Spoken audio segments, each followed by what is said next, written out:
Welcome to the Blue Mouse Knits. This is going to be a 3-part mini series on how to read your knitting and how to work increases in a raglan sweater while maintaining a stitch pattern. I have a mock raglan neckline here. So this is as if you were knitting a top-down raglan sweater in the round. So for our third example, we're going to work a seed stitch. So this is a 2-row repeat.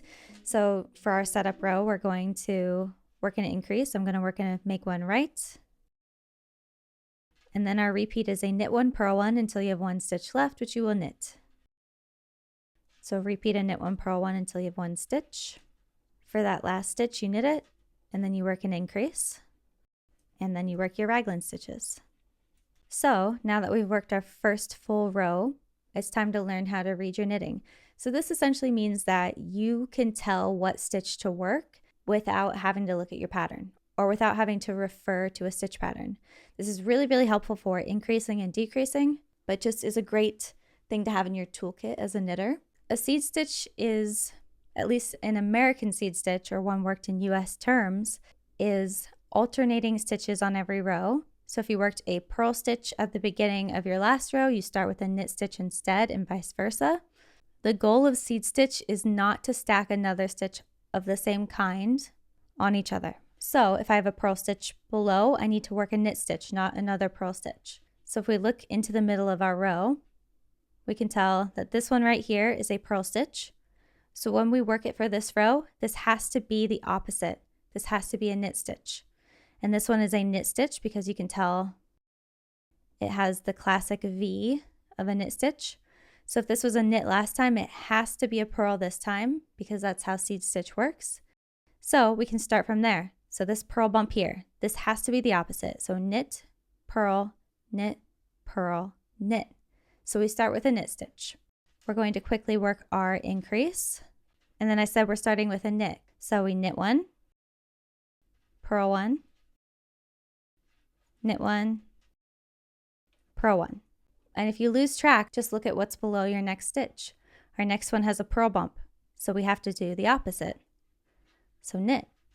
The next one has a V for a knit stitch, so we do the opposite, which is purl.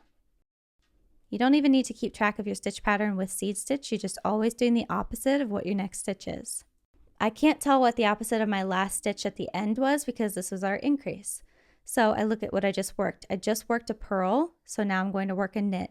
Because in seed stitch, you never have 2 of the same stitches stacked on top of each other, and you never have 2 of the same stitches right next to each other.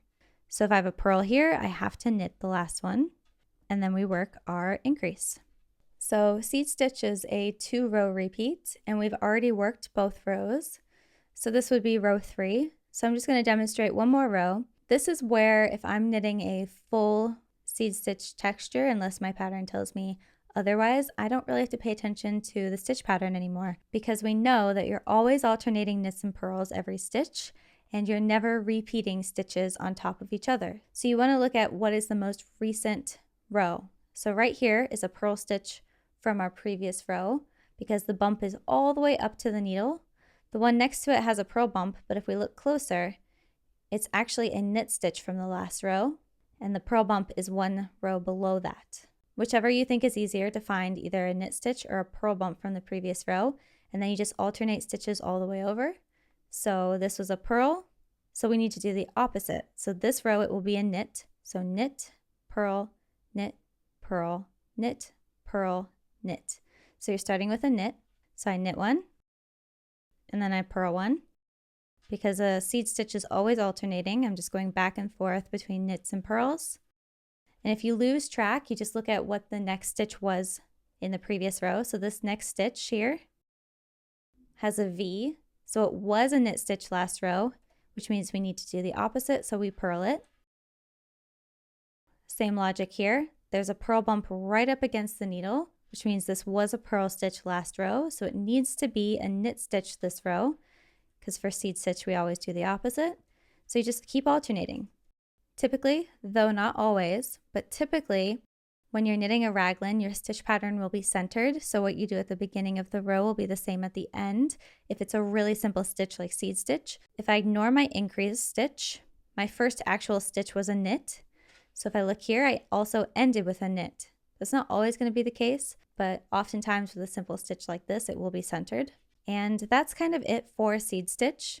Just remember that you're always alternating stitches and you never put the same stitch on top of each other for 2 rows. Be careful that you're not deceived by the increase of the last row, because your increase, if you're working like a make one right or make one left, or even like a lifted increase, those will look like knit stitches and it can kind of throw you off. So that's why I suggest starting a few stitches over and working your way back towards the front. So hopefully this is giving you a little bit of help while following a stitch pattern and increasing at the same time. If you found this video helpful, I have 2 more in this mini series. In total, I went over 1 by 1 rib, waffle stitch, and seed stitch. So you can find those linked below. If you found this video helpful, please give it a like and subscribe for more. If you are looking for knitting patterns, I have an Etsy shop and a Ravelry shop. You can find those linked down below as well. Thanks for watching.